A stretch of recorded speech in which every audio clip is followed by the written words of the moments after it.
Recipe की इसमें खुशामदीद। मज़ेदार सी आइसक्रीम, वो पिस्ता आइसक्रीम बनेगी। किस तरह से ब्रेड से बनाएंगे, क्योंकि वो इंग्रेडिएंट जो छुपाते हैं आइसक्रीम बनाने वाले, तो आज मैं आपके साथ शेयर करूंगी। सबसे पहले आपने ले लेना पैन के अंदर आप दूध ऐड करेंगे। दूध मैंने 2 कप भर कर लिया है, यानी 2 गिलास आपने जो है मेजरिंग कप के हिसाब से जो है वो आपने ले लेने हैं और आपने जो है भर कर डाल देना है पैन के अंदर। उसके बाद दूध के अंदर शामिल कर दिया है इलायची पाउडर, पिसी हुई हरी इलायची जो होती है वो मैंने इसका पाउडर इस्तेमाल किया है। 1 टीस्पून, 1 छोटा चाय का चमचा इस्तेमाल करके इसको अच्छे से स्टर करेंगे जब तक कि दूध में बॉयल आ रहा है। मैंने एक बाउल लिया, एक बाउल के अंदर मैंने शामिल किया, ये है जी मेरे पास 2 अदद ब्रेड थी। ब्रेड्स को सिंपली मैंने क्या किया, मैंने सिंपली उनको डाला चॉपर में चॉप करने के बाद फिर मैंने उनको थोड़ा सा चीज़ ओवन में रोस्ट कर लिया था ताकि इस तरह से कलर आ जाए।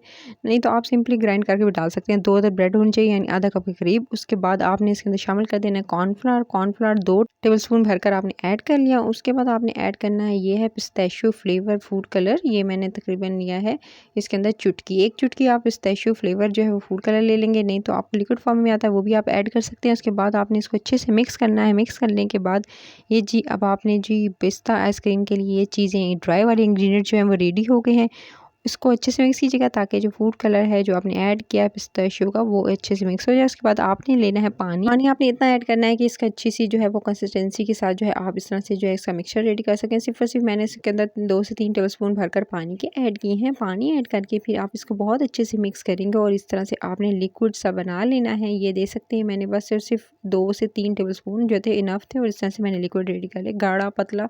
बस आप जो है इसको रेडी कर लीजिएगा क्योंकि हमने दूध में डालना है। इसके बाद दूध में देख सकते हैं बॉयल आ रहा है, तकरीबन 2 से 3 बॉयल आ चुके थे। और जब अच्छे से दूध बॉयल आना शुरू हो जाए, इसके अंदर बॉयल आए और आपने क्या करना है, इसको अच्छे से मिक्स करते हुए देख सकते हैं इसके अंदर जो है अब जैसे ही इसके अंदर बॉयल आएगा और आपका दूध जो है वो गाढ़ा होना स्टार्ट हो जाएगा। देख सकते हैं अच्छी सी खासी सी क्वांटिटी जो है वो कम होना शुरू होगी, रिड्यूस होना शुरू हो जाएगी।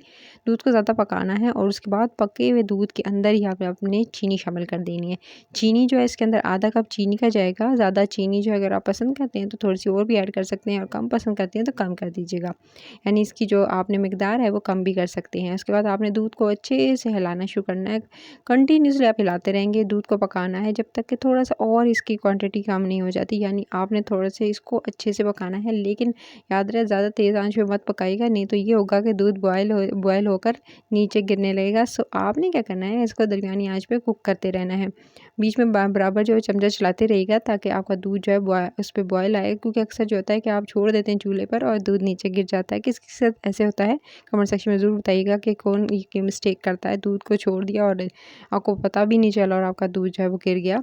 सो अब आपने क्या करना है, इसको कंटिन्यूसली हिलाते रहना है। चीनी जैसे ही डिज़ोल्व होगी, अच्छे से डिज़ोल्व होगी और देख सकते हैं दूध की मिकदार अच्छी खासी कम हो चुकी है। इसको पकाते हुए मुझे तकरीबन 5 से 7 मिनट हो चुके थे। जब अच्छे से आप इसको देख सकते हैं, जब इसकी क्वांटिटी अच्छे से रिड्यूस होने लगेगी, तब मैंने इसके अंदर शामिल किया गाढ़े दूध के अंदर वो जो मिक्सचर मैंने बना के रखा था पिस्ताशियो वाला और ब्रेड के साथ, वो मैंने इसके अंदर शामिल कर दिया है।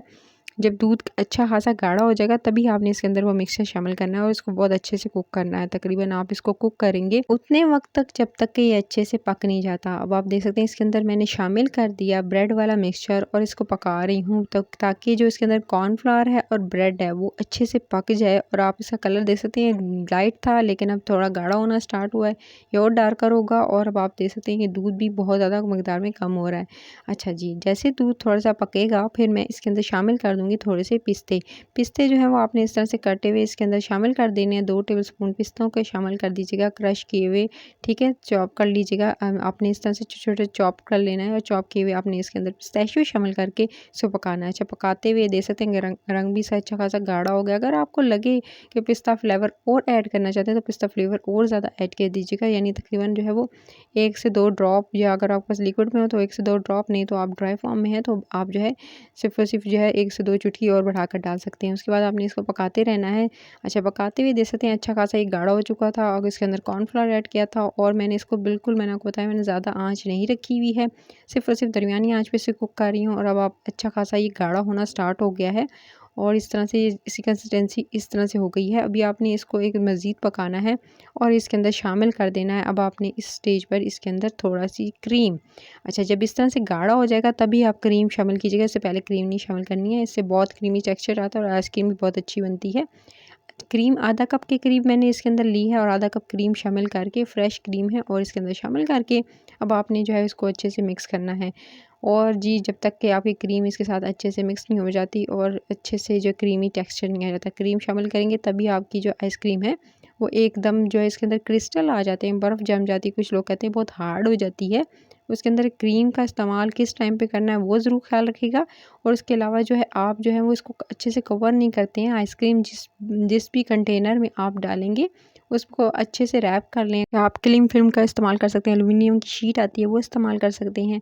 इस तरह से जो है आप अच्छे से कवर करके उसके बाद उसके ऊपर ढक्कन लगाएंगे तो आपका कभी भी आइसक्रीम के अंदर जो क्रिस्टल जो हार्ड हो जाती है, बर्फ़ जम जाती है, वो कभी भी नहीं जमेगी और आइसक्रीम जो है बिल्कुल स्मूथ होगी, ऐसी क्रीमी होगी जैसे कि आप जो है मार्केट से लेकर खाते हैं।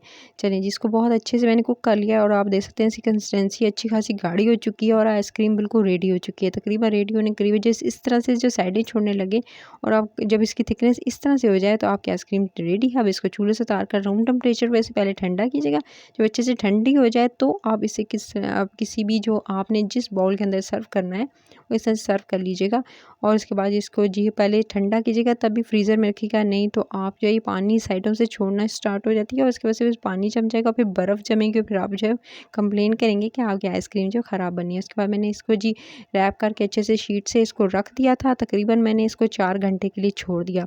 4 घंटे के बाद फ्रीज़र से मैंने निकाला है। देख सकते हैं ठंडी ठार आइसक्रीम मैंने निकाल ली थी। इस पे पिस्ते जो हैं कटे हुए मैं इसके ऊपर डाल रही हूँ। कटे हुए पिस्ते जो हैं इसके ऊपर डालेंगे, पहले नहीं डाले थे। फिर जब मैंने अच्छे से ठंडा कर लिया था, सिर्फ़ और सिर्फ़ सेट करके इसको जो है रैप करके शीट से मैंने इसको रख दिया था फ्रीज़र में। और उसके बाद अब 4 से 5 घंटे के बाद मैंने निकाला, तकरीबन 4 घंटे ही लगे हैं और उसके बाद मैं इसे निकाल रही हूँ रात के टाइम पर। और ये मज़ेदार सी जो आइसक्रीम है वो डन हो चुकी है। इसमें पिस्ते क्रश किए हुए मैं इसके ऊपर स्प्रिंकल कर रही हूँ। फिर इसको निकालूँगी स्कूप की मदद से और मज़ेदार आइसक्रीम को एंजॉय करेंगे। जी, अगर आपको रेसिपी पसंद आई है तो कमेंट सेक्शन में ज़रूर बताइएगा आपको कैसी लगी रेसिपी। और रेसिपी के चैनल को सब्सक्राइब, वीडियो को लाइक शेयर ज़रूर करना है। इस वीडियो को वॉच मी लेटर पे लगा लीजिएगा और जब जी चाहे अब आप इसको देख सकते हैं। सो आपने बेल आइकन को प्रेस कर लेना और वॉच मी लेटर में ज़रूर सेव कर लीजिएगा इस वीडियो को। लाइक कीजिएगा, सब्सक्राइब कीजिएगा और अपना ख्याल रखिएगा और इसको ज़रूर बनाइएगा। और आपने याद रखना है कि आपने जो टिप्स एंड ट्रिक्स मैंने आपके साथ शेयर की हैं आपने वैसे ही इसको बनाना है। स्कूप की मदद से इसको निकालिएगा और एंजॉय कीजिएगा। आप इसे मोल्ड्स में डालकर आप जो कुल्फ़ी बना सकते हैं इसकी, ठीक है। अभी मैं आपको दिखाती हूँ कितनी क्रीमी बनी है। तो ये आप देख सकते हैं कि इतनी क्रीमी है, इसके अंदर कोई क्रिस्टल्स नहीं, कोई बर्फ़ नहीं है, बिल्कुल बाज़ार से भी कहीं मज़ेदार गुना बेहतर जो है, हज़ार गुना बेहतर जो है बनी है। तो अगर रेसिपी पसंद आई है तो आपने ज़रूर इसको ट्राई करना है और अपना फीडबैक ज़रूर दीजिएगा। अपना ख्याल रखिएगा। टिल देन नेक्स्ट वीडियो, अल्लाह ने के बान।